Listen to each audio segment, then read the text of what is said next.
pag-uusapan, meron pong nabumuong rivalry po. Yan po ay sa pagitan ng dalawa pong naturalized player na si Justin Brownlee at ito po na si Hollis Jefferson. Ayan. Bakit? Well, sa ilang occasion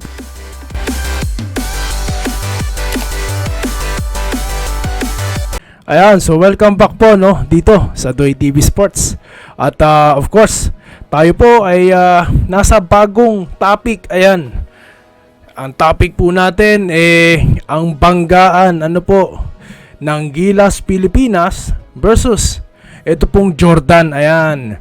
Dahil may hangover pa po tayo ng ating pagkapanalo dito sa Bahrain kung saan talagang tinambakan natin Pero hindi po dapat dyan natatapos ang lahat. Kumbaga, dapat po one step at a time, tama. So, na-check na po natin ang Bahrain. Ngayon, ito na po ang pinakaiintay natin. Pinakaiintay ng lahat. Ang sagupaan po ng Gilas at ng Jordan. Ayan. At pag-uusapan po natin yan. At bago yan, gusto ko po munang magpasalamat sa ating mga subscribers at sa mga nag-view na rin po at nagko-comment. Maraming salamat po sa inyong pagsuporta, sa inyong pag-like and subscribe. Sa mga kababayan po natin nakatutok po kung saan man kayo, maraming salamat.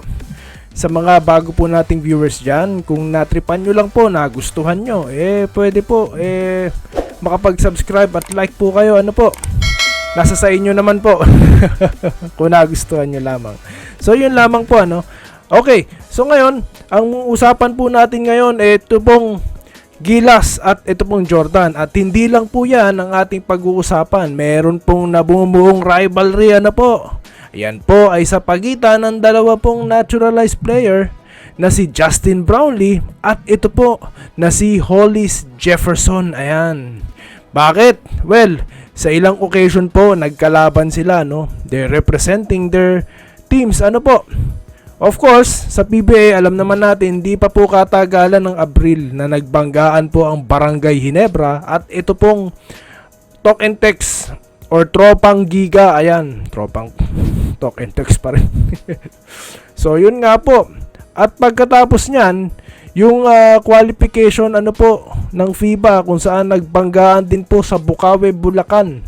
Ito rin pong nabanggit nating dalawang player na Gilas at Jordan kung saan po parehas natalo po Itong pong si Justin natalo sa finals sa Ginebra at diyan po sa qualification kung saan po grabe ang ginawa nila So more on that yun nga po despite po ng ginawa pong rally ng Gilas that time 25 points po yung lamang nila ng Jordan, hinabol nila talagang hinapit po ni Justin Brownlee, binitbit niya po ang ating bansa ang ating kupunan dahil siya po ay nagtala ng 41 points at 12 rebounds. Yan po ang kanilang huling laban at sa Ginebra nga po replacement lang po konting background po dito po kay Hollis Jefferson kay Ronde Hollis Jefferson. Ayan,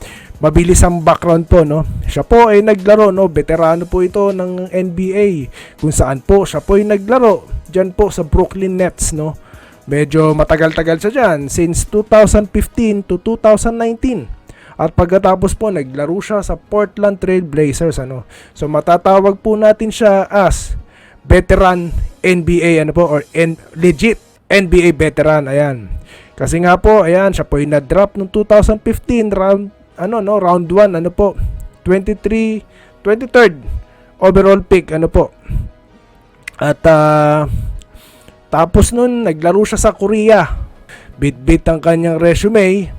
Pinalitan niya po yung magandang performance ng import dati ng Giga. Dahil kung ang kapalit ba naman yan ang resume, why not, di ba? At yun nga po, sila po'y nanalo ng kampyonato. Ayan. At ang kagandahan nga po dito kay Hollis Jefferson, magaling pala to mag-set ng play. Kaya ito pong si Mikey Williams talagang naging beneficiary. Ayan. So, ano pong ibig kong sabihin? Ngayon, nasa Jordan na siya. Nakita naman po natin ang laro niya Ang akala ko nga po nung pinapanood ko yung highlight parang si Kobe Bryant. Yan po ang chinachant sa kanya no nung nakatatapos lamang na na World Cup. Kung yan po gagawin niya against Gilas, matindi pong matindi po yan. At kaabang-abang po, sa Sabado na po yan, no, sa 28. Kaya ngayon pa lang po pinapakilala ko na sa inyo ang talagang babantayan natin. Ayan, kung paano po natin ipinakilala noon ito pong si Wayne Chisholm, dito naman po tayo tututok sa Jordan. Mas maigpit na tutukan po dahil po pang 60 plus lang po ang ang ranking ng Bahrain Ito medyo malapit-lapit ito.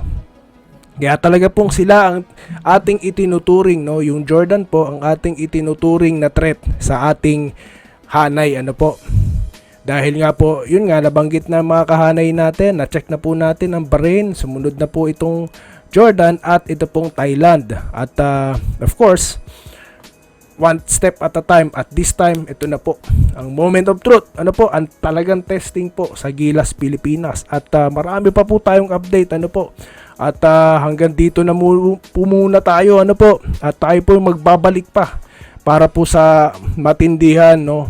Lalaliman pa po natin ang pagkilala dito po sa makakalaban ng Gilas Pilipinas. At dahil dyan, tayo po magbabalik at magkita-kita tayo sa mga susunod na video content sa part 2 po ng ating Gilas Jordan dito lamang po sa Doy TV Sports. Muli, maraming salamat po sa inyong panonood.